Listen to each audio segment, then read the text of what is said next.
और गोपालगंज जिले के प्रतापपुर गांव में 19 दिसंबर को मकतब की छात्रा पर हुए हमले का सच परत दर परत सामने आ रहा है।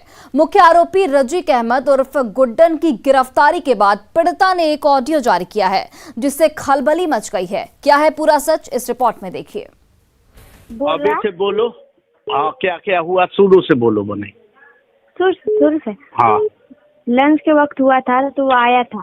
हाँ, फिर घंटी लग गया तो क्लास में आया था तो क्लास से हम लोग बोले कि जाओ, तुम्हारा यहाँ पे एंट्री नहीं है। हाँ, तुम अदर क्लास के हो, जाओ यहाँ से। हाँ, तो नहीं गया। और तो खुशनामा क्लास की मॉनिटर है तो खुशनामा गई और पूछी तुमको क्या चाहिए, क्यों मेरा दरवाजा खटखटा रहे हो। तो फिर क्या हुआ कि फिर बोला बुला कर लेकर गई। और फिर उसके बाद से सर से जाके खुशनामा बोली। तो सर से बोली तो भाग गया। फिर उसके घर वालों को बुलाया है, लड़का को, तो सिर्फ वही आया, अकेले ही आया वो। और लड़का आया? हाँ, अकेले आया वो। अकेले आया तो फिर मालूम नहीं सर क्या क्या बोले। अच्छा, उसको कोई मारा भी था उस टाइम में? हाँ, लड़की जैसे बोला था वही लड़की मारी थी, खुशनामा नहीं मारी थी। अच्छा, वो मारी थी। हाँ। अच्छा, सर लोग के सामने? सर लोग के सामने। हाँ, उसके बाद क्या हुआ? उसके बाद छुट्टी हुआ तो सब सर लोग चले गए थे, हम लोग भी आ गए। खुशनामा उसके घर गई थी, आरजू घर तक। हाँ, उसको छोड़ने गई थी लोग ना? हाँ, उसको छोड़ने गई थी। और भी साथ में लड़की थी लोग ना? हाँ, उस यहीं की है और एक आपकी गांव की थी। हाँ, हाँ। तो फिर आने के वक्त ये सब हो गया, बोल रही थी।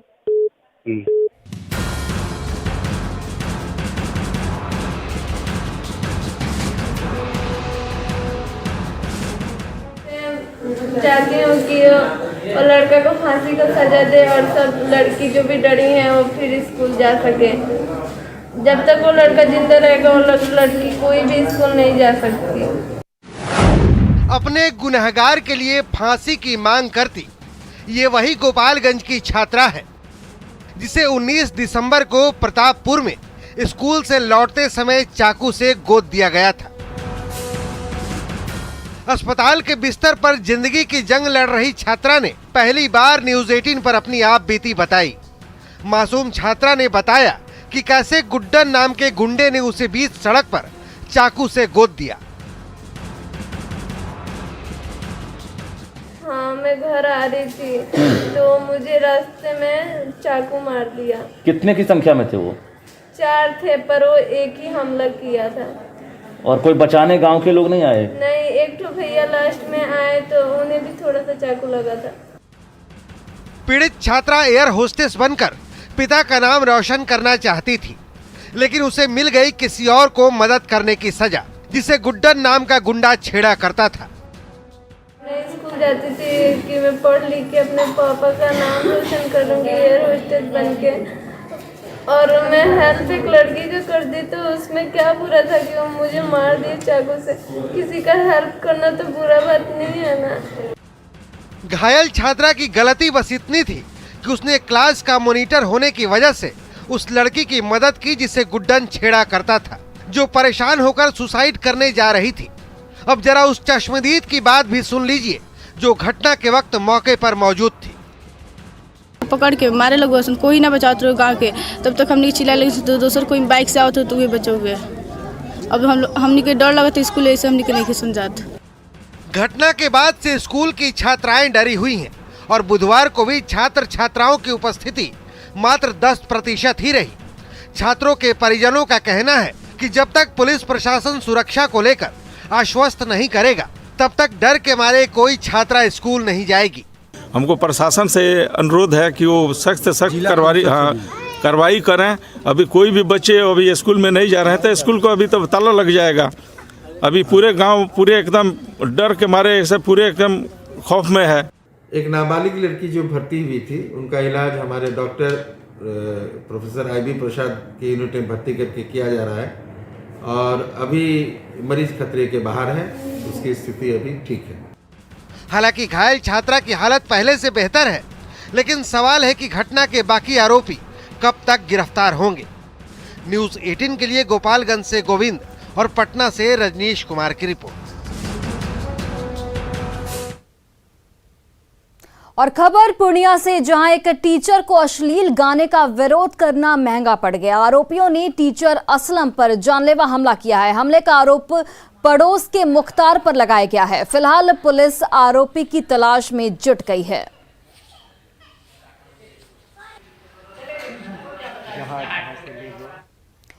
वहीं देखिए, रांची के सुखदेव नगर थाना क्षेत्र में एक घर से चाचा भतीजे का शव मिलने से सनसनी फैल गई। मधुकम में दोनों का शव बंद कमरे में मिला है और मृतक अंकित चौधरी और गगनदीप चौधरी रिश्ते में चाचा भतीजा थे। जानकारी मिलने के बाद मौके पर पहुंची पुलिस ने शव को कब्जे में लेकर पोस्टमार्टम के लिए भेज दिया है। मकान मालिक ने बताया कि मृतक गगनदीप चौधरी और अंकित चौधरी 1 साल से उनके यहां किराए के मकान में रह रहे थे और कल रात कोयले के चूल्हे पर खाना बनाने के बाद कमरे में चूल्हे को लेकर गए और कमरे को बंद कर दिया। सुबह जब दरवाजा नहीं खुला तो लोगों ने पुलिस को इसकी जानकारी दी। आशंका जताई जा रही है कि दोनों की मौत दम घुटने से हुई होगी।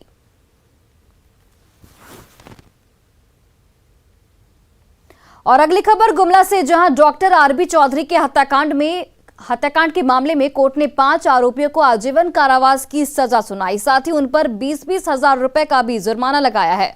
जुर्माने की राशि नहीं देने पर 6-6 महीने के अतिरिक्त सजा भुगतनी पड़ सकती है। और सभी आरोपियों को कोर्ट के निर्देश पर वीडियो कॉन्फ्रेंसिंग के जरिए पेश किया गया।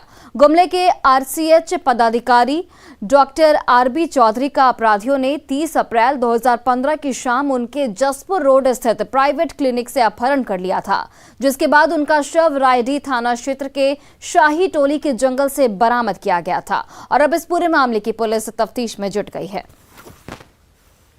आज 5 अभियुक्त दीपक कुमार, रुपेश प्रसाद, महावीर उराम, सूरज पंडित, अशोक उराम को आजीवन कारावास और 20,000 रुपया का फाइन किया गया है। और एक लड़का आता है और स्कूटी पे बैठा के डॉक्टर साहब को ले जाता है और बात पता चलता है कि अपहरण पता जाता है कि आप डॉक्टर साहब आपका अपहरण हो गया है। और आप डॉक्टर साहब के मोबाइल से ही उनके लड़के को फ़ोन किया जाता है कि तुम्हारे पिताजी का अपहरण हो गया है, 50 लाख रुपये की फिरौती की मांग की जाती है। बाद में ये 5 लाख रुपये में तय होती है। उसके बाद अपहरणकर्ताओं को 5 लाख रुपया दिया भी जाता है, पर कुछ दिनों के बाद डॉक्टर साहब की हत्या हो जाती है, जिसमें केस चला और जो है चार्जशीट दिया गया 5 लोगों के खिलाफ। और देखिए, साहिबगंज के राजमहल अनुमंडल की 2 नाबालिग लड़कियों को अगवा कर उनके ही गांव के 5 लड़कों ने गैंगरेप की घटना को अंजाम दिया। आरोपियों ने बिहार के कटिहार और पूर्णिया में ले जाकर नाबालिग लड़कियों से गैंगरेप किया। घटना की जानकारी परिजनों को तब हुई जब पुलिस ने दोनों लड़कियों को पूर्णिया से रिहा कर परिजनों के हवाले किया। परिजनों ने आरोप लगाया है कि राधानगर थाना प्रभारी को लिखित आवेदन देने के बावजूद घटना को अंजाम देने वाले एक आरोपी पर कार्रवाई नहीं की गई, बल्कि पीड़ित नाबालिग और उनके परिजनों को डरा कर आरोपी लड़की के पक्ष में बयान देने के लिए थाना प्रभारी ने धमकाया है। पीड़ित परिजनों ने एसपी कार्यालय में इंसाफ की गुहार लगाई है।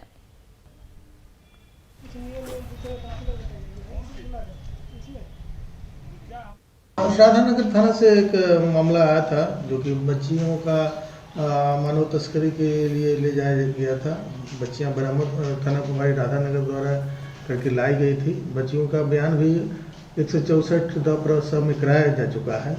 अभिभावक लोग कुछ का कहना है कि इसमें थाना प्रभारी द्वारा प्रॉपर कार्रवाई नहीं की गई है, तो इसकी जांच हम वहां के पुलिस इंस्पेक्टर से करा रहे हैं। जांच के क्रम में यदि थाना प्रभारी की लापरवाही पाई जाएगी तो उनके विरुद्ध उचित कार्रवाई की जाएगी। और देखिए, गैंगरेप की घटना पर कई गंभीर सवाल भी उठ रहे हैं। सवाल उठता है कि लड़कियों के अगवा होने पर आखिर क्यों जागी पुलिस? लिखित आवेदन के बाद भी आरोपी पर कार्रवाई क्यों नहीं की गई, ये एक अहम सवाल है। धमकी देने वाले राधानगर थाना प्रभारी पर आखिर कार्रवाई कब तक की जाएगी? और सवाल ये भी कि पीड़ित नाबालिग पर आखिर दबाव क्यों डाला जा रहा है? सवाल ये भी कि आरोपियों को राधानगर पुलिस आखिर बचा क्यों रही है? और एक अहम सवाल ये कि गैंगरेप के पीड़ितों को कब तक इंसाफ मिलेगा?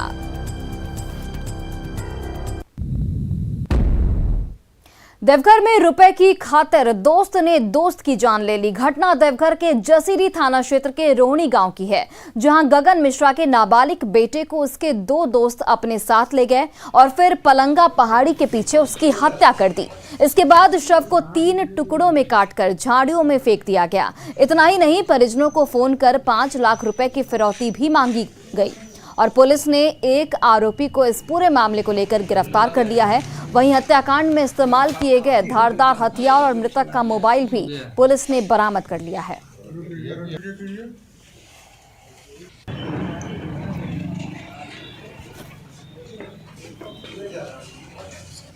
4 बजे के आसपास जो मृत है और उनके साथ एक मित्र जो किशोर है तथा एक अविनाश, तीनों लोग रोहिणी के बगल में एक पलंगा पहाड़ी है, एक वहाँ पे ये लोग बेर खाने के लिए निकले हुए थे। उसके बाद ये लोग घर नहीं आए हैं। इसी क्रम में जो किशोर है जिनको निरुद्ध किया गया है, उनसे जब बृहद पूछताछ की गई तो उन्होंने सारी घटना के बारे में जानकारी दी और उनके द्वारा बताया गया। और खबर रांची से, जहां धुरवा स्थित सुधा डेयरी का एक कर्मी लापता हो गया। लापता कर्मी का नाम सुजीत कुमार बताया जा रहा है, जो इंजीनियरिंग सेक्शन के इंचार्ज हैं। पुलिस लापता कर्मी की तलाश में जुट गई है। साथ ही कैंपस के तालाब में कर्मचारी के डूबने की आशंका भी जताई जा रही है। एनडीआरएफ की टीम भी लापता कर्मी की तलाश में जुटी हुई है।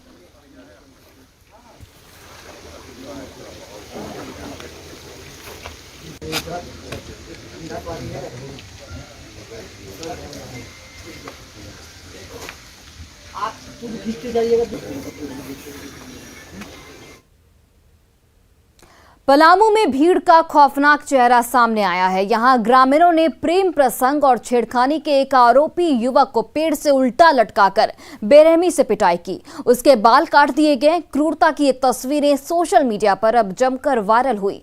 तब जाकर पुलिस एक्शन में आई।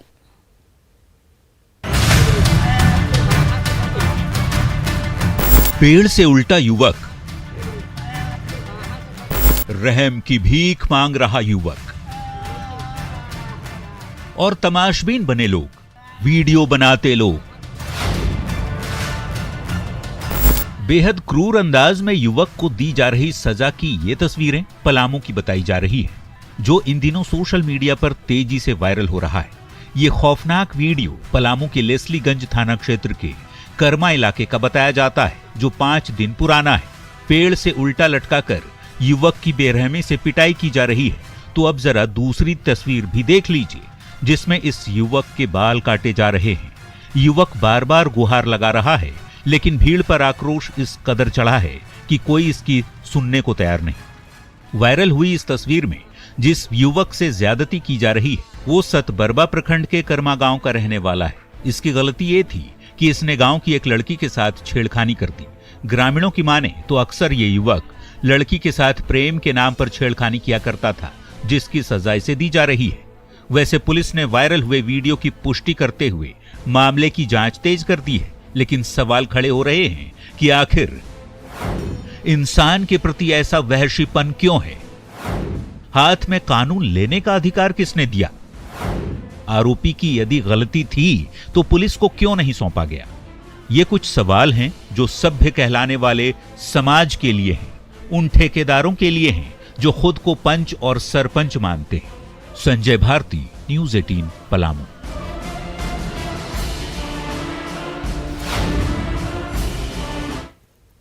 और खबर भोजपुर से, जहां पेड़ से बांधकर एक चोर की पिटाई का वीडियो सोशल मीडिया पर तेजी के साथ वायरल हो रहा है। ये वायरल वीडियो बढ़ारा थाना क्षेत्र के फरना गांव का बताया जा रहा है।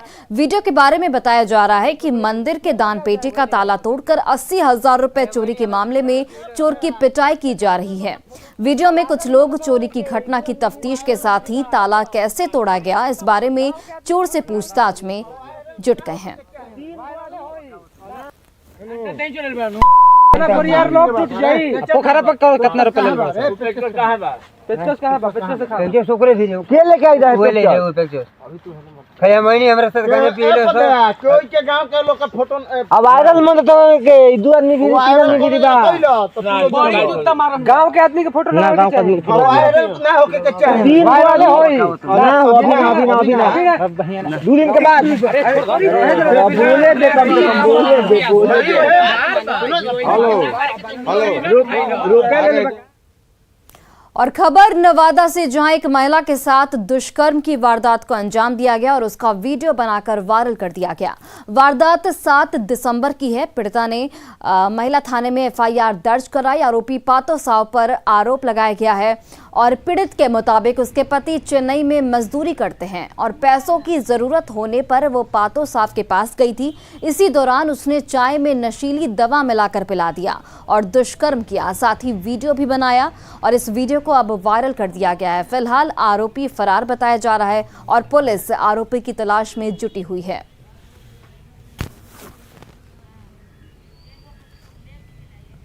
पटना के लिए ससुरा का ऑपरेशन करेगी तो पैसा के लिए ओकरे सूद पर उठावे तो कल के जे दुकान पर पैसा नहीं हो, चलो भाड़ा ले गए गेटवा ले लो ओकरा खोलल का आ फिर ताला मार के ऊपर ले गए चाय बनल के चाहिए पिला दल के हमरा अब पिला के मन मन पूरा कैसन लगले बस ले जाके बलात्कारी करके जैसे करके वैसे। वही देखिए, भोजपुर में एक बुजुर्ग को अपनी पोती के साथ हो रहे छेड़खानी का विरोध करना महंगा पड़ गया, जिसकी कीमत उसे अपनी जान गंवाकर चुकानी पड़ी। मामला चरपोखरी थाना क्षेत्र के कुम्हेला गांव का है। जानकारी के अनुसार मृतक भरत शाह की पोती गांव के ही कोचिंग सेंटर से पढ़कर घर लौट रही थी। तभी रास्ते में बदमाशों ने उसके साथ छेड़खानी की, जिसका बुजुर्ग ने विरोध किया तो बदमाशों ने बुजुर्ग की जमकर पिटाई की, जिससे वो बुरी तरह से घायल हो गए और इलाज के दौरान उनकी मौत हो गई। फिलहाल पुलिस इस पूरे मामले की छानबीन में जुट गई है और आरोपियों की गिरफ्तारी के लिए लगातार छापेमारी कर रही है।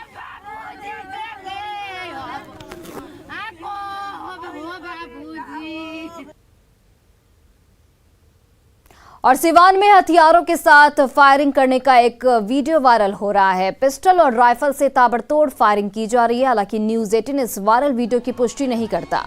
बताया जा रहा है कि वीडियो पंचायत चुनाव में किसी प्रत्याशी की जीत के बाद मनाए गए जश्न की है, जो दरौंदा थाना क्षेत्र के जलालपुर पंचायत की बताई जा रही है। और ये वीडियो आपके टीवी स्क्रीन पर, जहां पर पंचायत चुनाव में जीत के जश्न में ताबड़तोड़ फायरिंग की जा रही है। जलालपुर पंचायत का ये वीडियो बताया जा रहा है और हालांकि न्यूज़ 18 इस वीडियो की पुष्टि नहीं करता।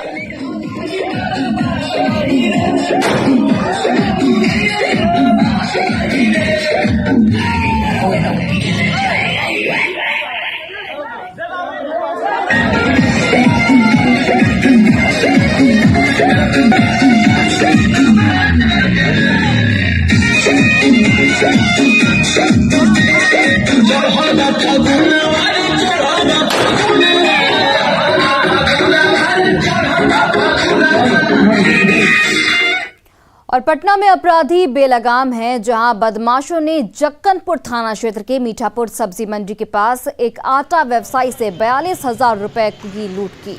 बदमाश बाइक पर सवार होकर आए थे और लूट की घटना को अंजाम देकर फरार हो गए।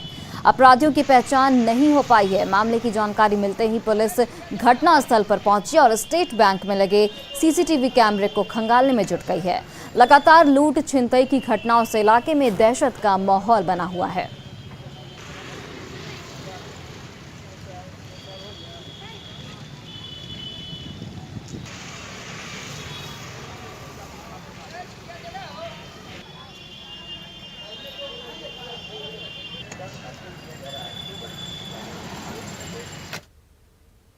और फिलहाल इस बुलेटिन में बस इतना ही। आप देखते रहिए न्यूज़ 18 बिहार झारखंड।